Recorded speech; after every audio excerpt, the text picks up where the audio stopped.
S'il te plaît, Seigneur, que nous puissions pratiquer ta parole. Oh Dieu notre Père, accorde à mon frère, accorde à ma soeur, accorde à chacun de nous de vivre la parole de Dieu. Au nom de Jésus-Christ, nous disons tous Amen. Est-ce qu'on peut acclamer le Seigneur? Nous sommes en train donc de continuer des sous-thèmes sur les autres signes de la honte. Et précisément, nous sommes en train de voir donc un type de honte que nous avons appelé par la grâce de Dieu le manque, la connaissance de Dieu ou encore l'ignorance de Dieu. Et nous sommes en train de rappeler qu'une personne qui ne connaît pas Dieu, c'est une personne qui est dans la honte. Une personne qui n'a pas la connaissance de Dieu, c'est une personne qui est sous la malédiction. Voilà pourquoi Dieu est venu dans ce monde par Christ, son Fils, pour se faire connaître aux hommes. Est-ce qu'on peut acclamer le Seigneur? Donc, en même temps, dans ce thème, nous sommes en train de voir, d'une part, l'ignorance de connaître Dieu, donc ce qui est une honte, et d'autre part, comment connaître Dieu. Quels sont les signes de la connaissance de Dieu? Et jusqu'à hier, nous étions en train de voir donc les signes de la connaissance de Dieu, les signes qui prouvent qu'une personne a la connaissance de Dieu. Et nous en sommes encore au premier signe, c'est la personne du Saint-Esprit. Une personne qui a le Saint-Esprit de Dieu, c'est une personne qui connaît Dieu. Parce que c'est le Saint-Esprit qui est l'enseignant. C'est lui qui nous enseigne Dieu. C'est lui qui nous enseigne les choses de Dieu. Et Paul est allé à dire même que c'est le Saint-Esprit qui nous révèle même les profondeurs de Dieu. Car le Saint-Esprit sonde tout. Est-ce qu'on peut acclamer le Seigneur? Donc si tu suis bien, lorsque Paul est en train de parler, il dit que Dieu nous les a révélés par l'Esprit, car l'Esprit sonde tout, même les profondeurs de Dieu. Donc d'une part, le Saint-Esprit sonde, il connaît tout. Il connaît tous les hommes, il connaît les choses qui sont en dehors de Dieu, et il connaît aussi les choses qui sont en Dieu, et les choses qui sont les plus profondes en Dieu. Cela veut dire que si nous avons le Saint-Esprit, il nous fera connaître et les choses de Dieu et les choses qui sont en dehors de la personne de Dieu. Donc une personne qui marche selon l'Esprit, c'est une personne qui connaîtra même les pièges du diable, les choses que lui fait, les choses que les hommes font. Dieu, par le Saint-Esprit, est capable de t'en donner. Voilà pourquoi le Saint-Esprit donne les dons. Parmi les dons du Saint-Esprit, les dons spirituels, il y a ce qu'on appelle les dons de révélation. Les dons de révélation, ce sont les dons qui nous permettent de voir ce qui est caché. Est-ce qu'on peut acclamer le Seigneur? Pourquoi le Saint-Esprit nous montre ce qui est caché? Parce que le diable travaille dans le secret. Le diable travaille dans l'occultisme. Ce qui est occulte, c'est ce qui est secret. Ceux qui travaillent avec le diable, ils savent que le diable leur dit que nous devons faire les choses dans le secret. Et c'est pourquoi Paul, lorsqu'il faisait la différence entre la lumière et les ténèbres, je crois dans Éphésiens, il a dit que car il est honteux de connaître ou de faire ce qu'ils font dans le secret. Alléluia. Il est honteux de dire ce qu'ils font dans le secret. Donc le diable travaille d'une manière cachée. Les démons aussi travaillent d'une manière cachée. Et donc le Saint-Esprit est venu pour nous révéler les choses cachées. Et c'est pourquoi tu dois accepter, tu dois être assoiffé du Saint-Esprit. Si tu as l'Esprit de Dieu, Dieu te fera connaître toutes choses. Alléluia. Frères et sœurs, c'est très important d'avoir l'Esprit de Dieu parce que c'est le signe même de la présence de Dieu, c'est le signe de la connaissance de Dieu. Papa, mais comment je veux faire pour le Saint-Esprit? Prier, prier, prier. Est-ce qu'on peut acclamer le Seigneur? Pour avoir le Saint-Esprit, pour laisser vivre le Saint-Esprit en toi, tu dois aimer la prière. Le Saint-Esprit aime la prière. Voilà pourquoi le jour de la Pentecôte, ils étaient tous ensemble assis dans le même lieu. Ils étaient en train de prier. Tout à coup, le Saint-Esprit s'est manifesté. Donc la prière, si tous les jours tu pries, tous les jours tu as un régime intense de prière. Ici la prière, ce n'est pas seulement chasser les démons. La prière maintenant c'est toute expression, c'est tout sujet confondu. Il y a des moments où tu pries pour l'amour. Seigneur, donne-moi d'être rempli de l'amour. Seigneur, remplis-moi de la soif de Dieu. Seigneur, apprends-moi à marcher avec toi. Seigneur, remplis-moi de la foi. Seigneur, donne-moi un cœur qui va partager les autres. Seigneur, donne-moi la bienfaisance. C'est donc, les prières sont multiples. Il y a vraiment, la liste est infinie. La liste des prières n'est pas exhaustive. Parce que la prière dépend aussi des temps et des circonstances. Il y a des prières que tu fais par rapport au problème que tu es en train de vivre. Alléluia. Voilà pourquoi un enfant de Dieu ne doit pas manquer de sujet. Il y a des gens qu'on leur dit prie. Je ne sais pas. Comment? La prière, tu peux la faire dans tout l'essence. Ça peut être ta propre vie, ça peut être la vie des autres, ça peut être ta famille, ça peut être tes études. Cela peut être donc la prière. Je dirais qu'il n'y a pas une liste exhaustive. Parce que la prière, c'est parler avec Dieu. Alléluia. Tu parles et aussi tu écoutes Dieu. La prière, c'est le premier élément qui nous donne de recevoir la puissance du Saint-Esprit. Deuxième chose, la parole de Dieu. Répète après moi, la parole. Voilà. Si tu aimes la parole de Dieu, je reprends donc, le premier élément, c'est là où tout le monde se trouve. Nous tous, nous aimons la prière. En tout cas, surtout quand c'est la prière d'autorité là. Tout à l'heure, j'ai essayé de voir, quand je donnais les sujets sur la foi, sur l'espérance, les gens étaient là. Dès qu'on dit, allez, on va chasser, allez. Donc les gens aiment plus le combat que l'assurance en Dieu. Et c'est une erreur. Or, pour vaincre le diable, tu dois d'abord développer l'assurance, l'espérance et la foi. Est-ce qu'on parle avec le Seigneur? Si à l'intérieur de ton cœur, tu as l'assurance en Dieu, tu as déjà gagné le combat. Tu es déjà plus que vainqueur. Mais si à l'intérieur, il n'y a rien, tu as des difficultés, tu as des problèmes de croire, et que tu ne fais que combattre, tu vas mettre du temps, tu vas passer du temps, tu vas faire des longues prières. Il y a beaucoup de gens qui prient en faisant de longues prières parce qu'ils ont peur. C'est la peur. C'est la peur. Je vous assure, lorsque tu vas comprendre ces choses, il arrivera qu'avant de dormir, je vais dire, Seigneur, je vais dormir en paix parce que tu es avec moi. Amen. C'est tout. C'est une prière de foi. Tu sais que Dieu est avec toi, tu vas dormir en paix. Mais si la personne n'a pas de foi, elle va donc commencer à prier. Je chasse tous les démons, je chasse. Il finit. Même quand il finit là, c'est comme si peut-être qu'ils sont encore là. Il continue encore. Je chasse. Il va transpirer, va prendre du temps. Mais une personne qui a la foi, même si c'est une foi comme le grain de sénévé, cette personne peut déplacer les montagnes. Voilà pourquoi nous devons commencer aussi à demander au Seigneur les prières en ce qui concerne la consécration, la foi, la sanctification, la crainte de Dieu, l'assurance. Une personne qui a l'assurance, même s'il y a 1000 démons là-bas, il ne peut pas craindre. Une personne qui a l'assurance, même si les géants se sont levés là, il n'a pas peur, comme David. On rappelle souvent l'exemple de David. C'était un jeune de près de 17 ans, ou peut-être plus. Mais devant les géants, David a dit que c'est au nom de l'Éternel que je veux vaincre Goliath. Donc si tu as l'assurance, même si le problème là, on t'a dit que, vous savez que dans le monde, le diable utilise même nos amis. Parfois tu as une situation, ton ami vient te dire, les situations là, vraiment c'est compliqué. Oh, ce n'est pas lui, c'est le diable qui lui met les pensées pour venir te donner la peur. Voilà pourquoi une personne qui a la foi, même si tous les amis disent le contraire, toi tu dois croire que Dieu agira. Donc, deuxième chose, en dehors de la prière, pour recevoir la puissance du Saint-Esprit, c'est la parole de Dieu. Si tu aimes la parole de Dieu, le Saint-Esprit va se manifester en toi. Est-ce qu'on peut acclamer le Seigneur? La parole de Dieu, on la reçoit quand on vient à l'église. Par les prédications, les exhortations, les enseignements, on reçoit la parole de Dieu. La parole de Dieu aussi, tu peux écouter à la maison. À la maison, tu peux mettre une prédication. Tu peux écouter la parole de Dieu. Tu peux aussi méditer toi-même. Si tu sais lire, tu prends la Bible, tu lis. Même si tu ne comprends pas encore le verset, lis d'abord. Alléluia.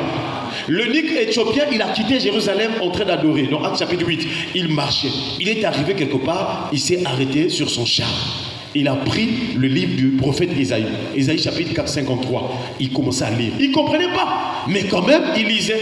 Et Dieu a utilisé cette circonstance pour que cet eunuque-là puisse recevoir Jésus-Christ. Mais ça a commencé par la parole. Voilà pourquoi nous disons qu'une vraie église, une vraie doctrine doit commencer par la parole. Alléluia. D'abord la parole.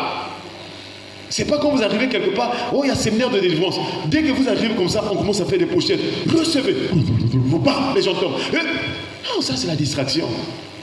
Le signe que tu es un véritable chrétien qui a l'Esprit de Dieu, c'est la parole. Quand tu écoutes la parole, tu sauras que oui, ça c'est Dieu qui parle. Est-ce qu'on peut acclamer le Seigneur? Donc, si tu veux vivre la prospérité, la paix, la joie, beaucoup de choses dans ta vie, le chemin, c'est ce que nous te montrons là. L'esprit, la parole. Ou la parole, l'esprit. Dans ta maison, mets souvent les choses de Dieu. Mets souvent les choses de Dieu. Enlève ce qui est du monde. Enlève les musiques du monde dans ta maison.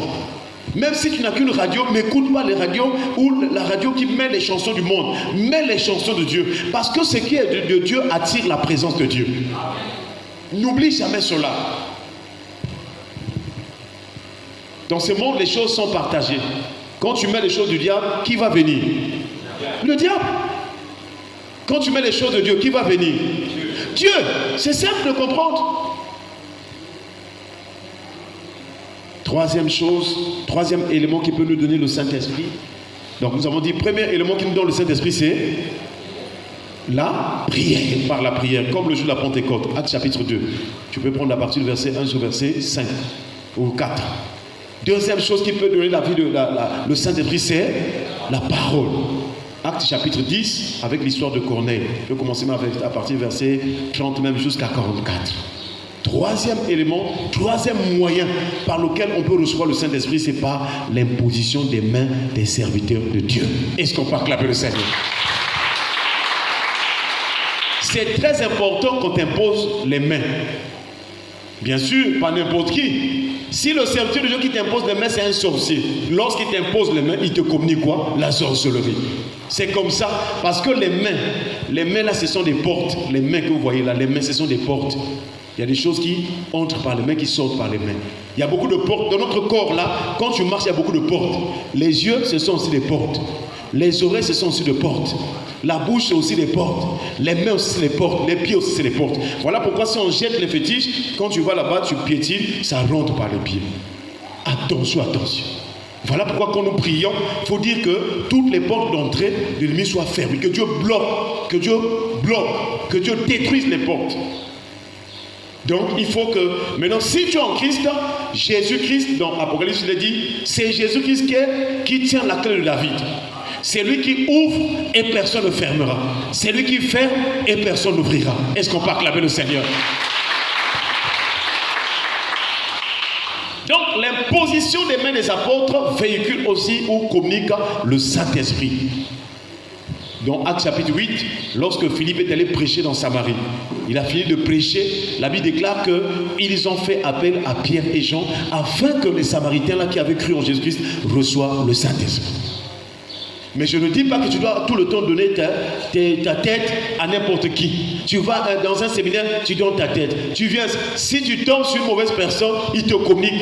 Si le pasteur là est impudique, il aime les femmes, il couche avec les femmes. Quand il te pose les mains, il te communique l'impudicité. Parce que c'est ce qui est en lui. Donc chacun ne peut transmettre que ce qu'il a. Voilà pourquoi je vous encourage à chercher à connaître Dieu au lieu d'être esclave d'imposition des mains. Alléluia. Si le pasteur est colérique aussi, il aime se fâcher. Quand il t'impose des mains, il te communique aussi la colère. Et voilà pourquoi la meilleure des choses, tous, nous devons nous baser sur la parole de Dieu. Est-ce qu'on peut acclamer le Seigneur? Et donc, c'est très important d'avoir le Saint-Esprit ou de vivre selon l'Esprit. Maintenant, à partir de ce matin-là, nous avons vu aussi que si nous parlons donc de la réception de l'Esprit ou de la manifestation de l'Esprit, c'est le signe de la connaissance de Dieu. Mais d'autre part aussi, nous devons connaître qu'il y a aussi l'ignorance, le manque de la connaissance. Qu'est-ce qui prouve qu'une personne ne connaît pas Dieu? Quels sont les signes? Quelles sont les choses? Il faut connaître. Il faut connaître comme ça. Si peut-être ta vie se retrouve dans cette situation-là, tu sauras, ah, mais donc moi je ne connais pas encore Dieu. Il ne faut pas en avoir honte. Moi, je marchais déjà avec le Seigneur depuis longtemps. Je priais aussi avec l'onction. Mais un jour, je suis rentré, j'ai pris un bus. Ceux qui connaissent Point Noir, j'ai pris un bus vers Nkouikou. Je partais vers la Tour Maillon. Et le bus était en train d'aller. On arrive vers la bourse du travail, vers l'hôpital Assissé. Il y a une femme qui est rentrée dans le bus. Une femme, hein? Moi, je priais déjà. La femme est rentrée. Dès qu'elle est rentrée dans le bus, il y avait la musique du monde qui passait là. Elle a parlé en lingala. Vraiment, musique, s'il vous plaît. Les gens commençaient à le regarder. Oh, mais comment? Il dit, j'ai quelque chose à vous dire. Et le chauffeur a arrêté. Parce que les gens disent, ah, mais laissez d'abord qu'on l'écoute. Dès qu'on a arrêté la musique, là, parole. Répondez-vous. Les dons est accompli. Répondez-vous. Jésus revient bientôt. Donc, on quitte seulement le tel assisté pour arriver à la Tour Maillon. Parole. Tout le monde dit. Dès qu'elle arrive à Tourmaillon, elle dit que Dieu vous bénisse. Elle est sortie. Est-ce qu'on peut acclamer le Seigneur? Là où j'étais derrière, j'ai dit quoi? Moi je vais à l'église, je prie chaque jour, je suis connu à l'église, je joue au piano, je chante, mais j'ai peur de parler de Jésus. Pour moi, je disais que donc je ne connais pas encore Dieu dans ce domaine. Et c'est là où j'ai dit non, moi aussi je dois parler de Jésus même en dehors de l'église. Alléluia. Et c'est comme ça que j'ai commencé à prier. Vous savez, quand tu as besoin de quelque chose, demande au Seigneur et attends. Le Seigneur va utiliser les temps et les circonstances pour t'emmener là. Est-ce qu'on peut acclamer le Seigneur? Et jusqu'à ce que le Seigneur a permis que moi aussi je commence à parler de Jésus dans les rues. Mais cela ne veut pas dire que c'est le ministère de la femme. Il ne faut pas dire que la femme là-dedans, elle peut être pasteur. Ça, c'est juste l'annonce. Une femme peut parler aussi de Jésus, même dans les rues et tout.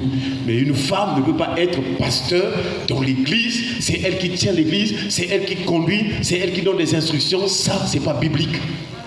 Il faut retenir cela. Si tu vas prier dans une église où on met souvent les femmes ici, en tout cas, je ne sais pas comment tu vas t'arranger avec les serviteurs de Dieu, mais ce n'est pas biblique. Ça, c'est renverser l'ordre établi par Dieu.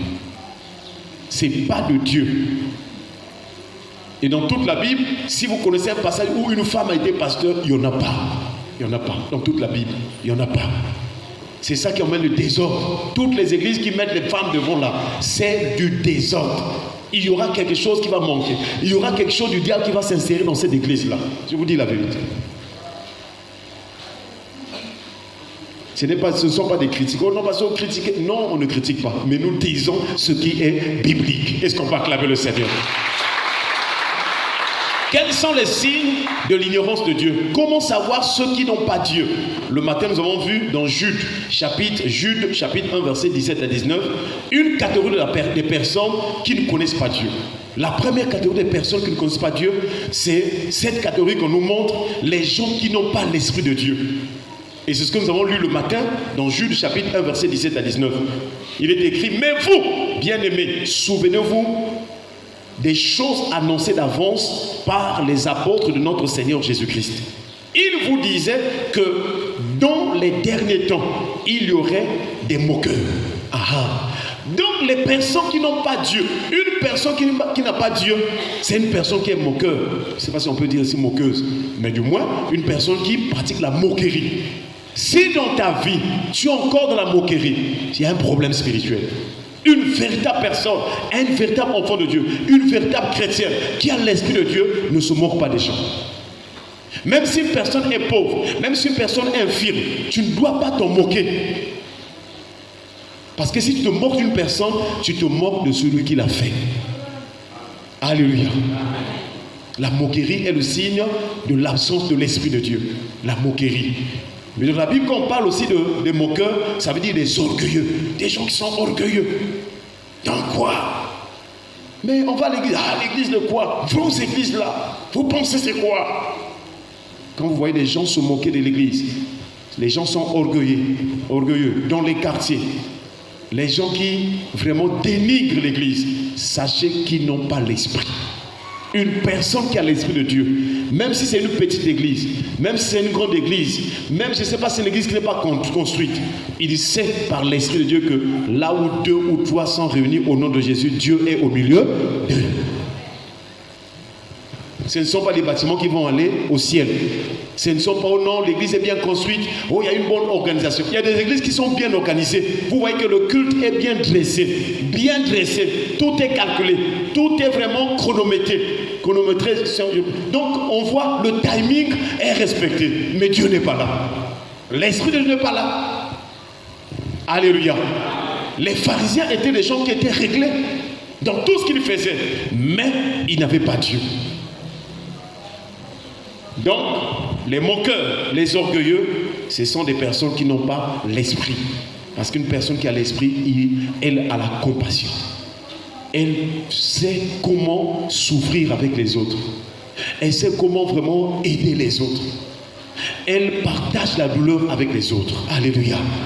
Voilà une personne qui a l'esprit de Dieu. Et les moqueurs, là, on nous cite encore d'autres traits caractéristiques des personnes qui n'ont pas l'Esprit de Dieu. Ils sont moqueurs, marchant selon leur propre convoitise. Donc, ils ont des convoitises impies. Si tu vois une personne avec des mauvais désirs, cette personne n'a pas l'Esprit. On avait dit ça le matin. Même si elle vient à l'église, au nom de Jésus, cette personne, une personne qui a des mauvais désirs dans son cœur, des mauvais désirs, cette personne n'a pas l'Esprit. Donc si dans ta vie, souvent, tu as tendance à manifester les mauvaises choses, c'est le temps de chercher Dieu afin qu'il te donne le Saint-Esprit. Est-ce qu'on peut acclamer le Seigneur? Voilà pourquoi nous pouvons comprendre qu'une personne qui a l'Esprit de Dieu ne peut pas vraiment supporter faire le mal. Dès qu'il veut faire le mal, c'est comme s'il y a quelque chose qui la retient. Ou bien s'il a fait une erreur, tu vas dire, Seigneur, pardonne-moi. Alléluia. Là, ça veut dire que la personne a l'Esprit de Dieu. Mais une personne qui fait le mal, qui reste là, qui bloque, ça veut dire qu'il n'a pas l'Esprit, elle n'a pas l'Esprit. Donc, ceux qui n'ont pas l'Esprit, ce sont des gens aussi qui ont des mauvais désirs. La Bible déclare, ce sont eux qui provoquent des divisions.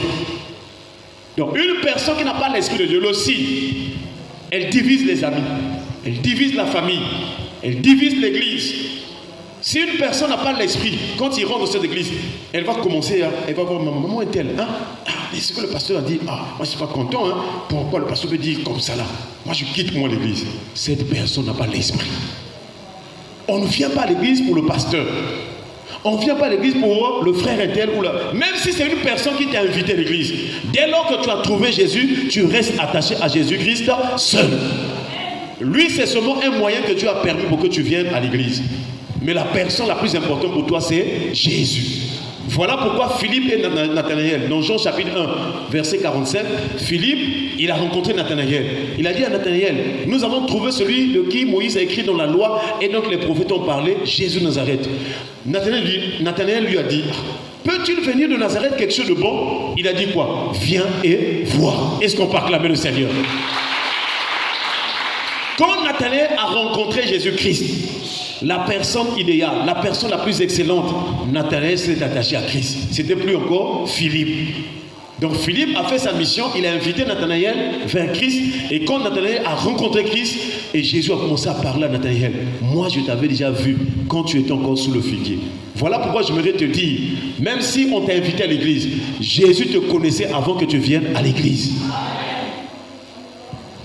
Donc, frères et sœurs, les hommes qui divisent, la division vient du diable. On avait expliqué ça le matin. Si dans ton cœur tu as l'habitude de diviser les gens, tu prends ce problème-là, tu viens dire en mal, tu prends telle chose, tu viens dire en mal, et les gens se divisent. Parfois on ne sait pas que c'est toi qui as parlé. Sache que tu as l'esprit du diable.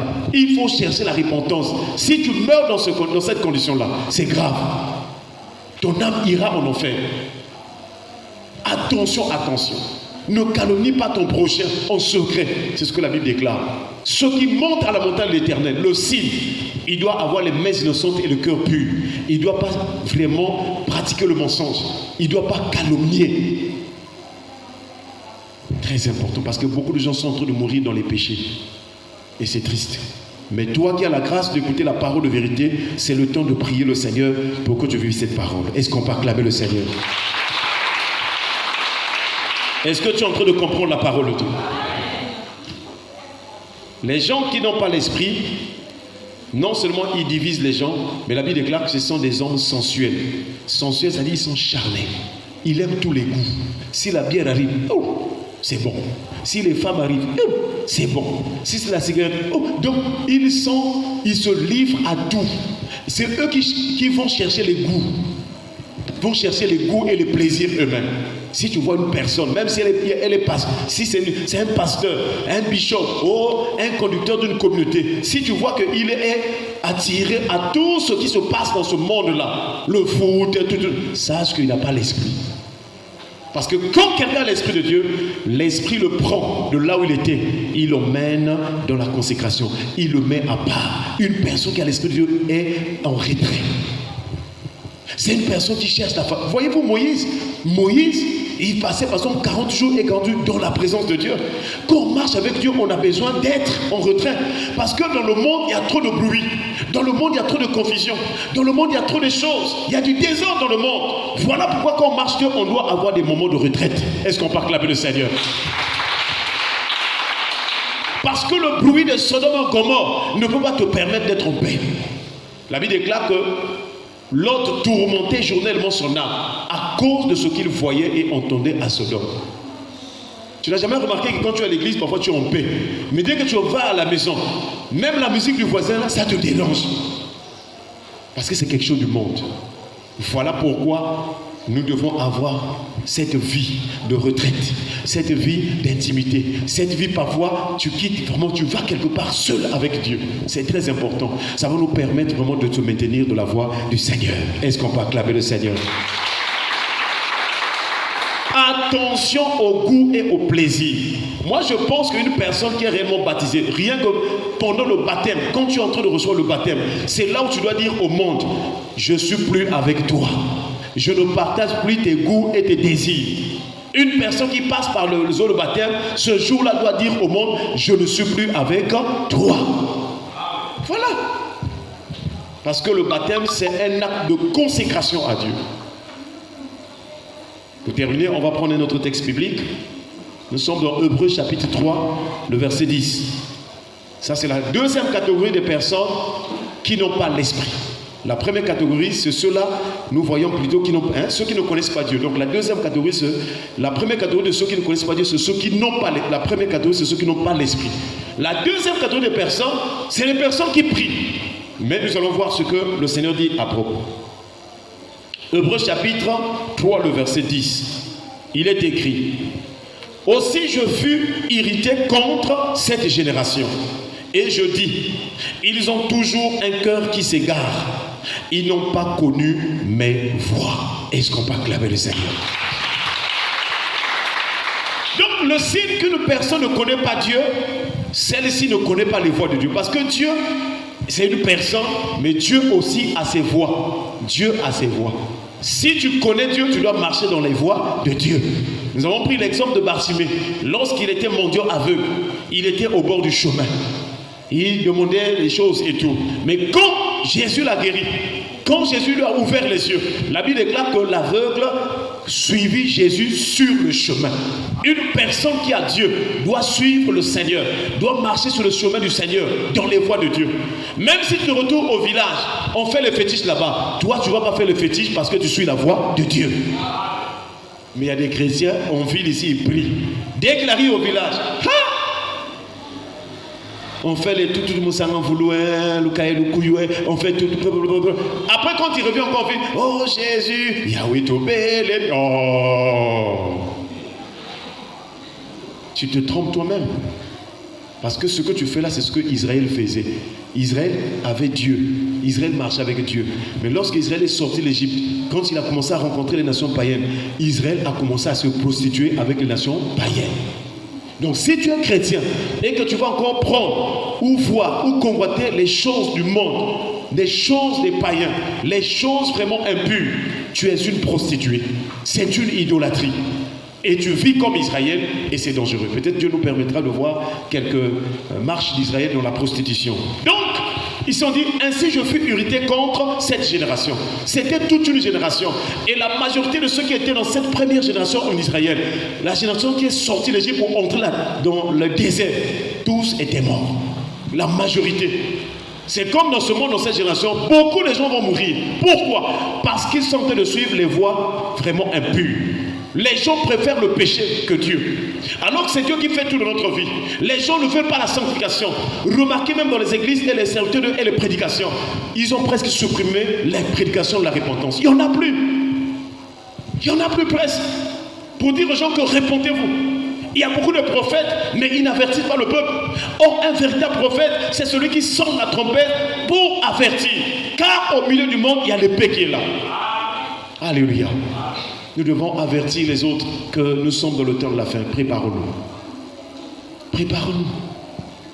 Frères et sœurs, la génération est perverse. C'est ce que Pierre nous a rappelé. Et je dis, ils ont toujours un cœur qui s'égare. Donc une personne qui n'a pas Dieu, ou qui ne connaît pas Dieu, j'allais dire, ça c'est la deuxième catégorie. Une personne qui ne connaît pas Dieu, c'est une personne qui s'égare toujours. Vous pouvez la prendre, la mettre là sur la voie de Dieu. On marche avec Dieu. À un moment donné, la personne s'égare encore. S'égarer veut dire s'écarter du chemin, s'écarter du bon sens, s'écarter de ce qui est bien. Donc si dans ta vie souvent, un temps tu es dans la prière, là, tu marches, un autre temps tu repars pour toi dans la bière, tu es dans l'égarement. Un temps tu te sanctifies, tu enlèves les mèches, tu enlèves les vernis et tout. Mais un autre temps, dès qu'il y a un petit copain qui commence à te dire, hey, tu remets encore les mèches et les vernis, tu t'égares. Ce ne sont pas les mèches, les vernis qui donnent le mariage. Le mariage à quelqu'un qui a institué cela, c'est Dieu. C'est Dieu qui donne le mariage. C'est lui qui connaît l'homme qu'il faut pour ton cœur. L'homme qui va te rendre heureux. Dieu connaît ce cœur-là. Mais si tu vas vers le Dieu étranger, tu vas te prostituer dans les vernis, tu vas te prostituer dans les mèches, tu vas te prostituer dans les mini-jupes, tu vas te prostituer dans les rouges à lèvres. Quand tu mets ces choses-là, tu es une prostituée. Tu n'auras pas le mariage qui vient de Dieu.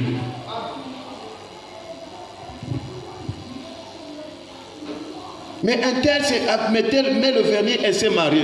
C'est vrai, mais vérifiez bien, vous allez voir. Si c'est un élu ou bien une élue, quand elle va se marier, Dieu va la changer. C'est possible aussi. Alléluia. Mais ne suis pas les gens qui sont rentrés comme ça là. Toi, tu as une piste de course. Alléluia. Tu dois suivre ce que Dieu te parle. Parce que Dieu veut que tu sois heureux. Dieu veut que tu vives la bénédiction éternelle. Celle que Dieu enrichit, celle qui nous fait sur le camp chagrin. C'est merveilleux d'être béni en ayant la paix.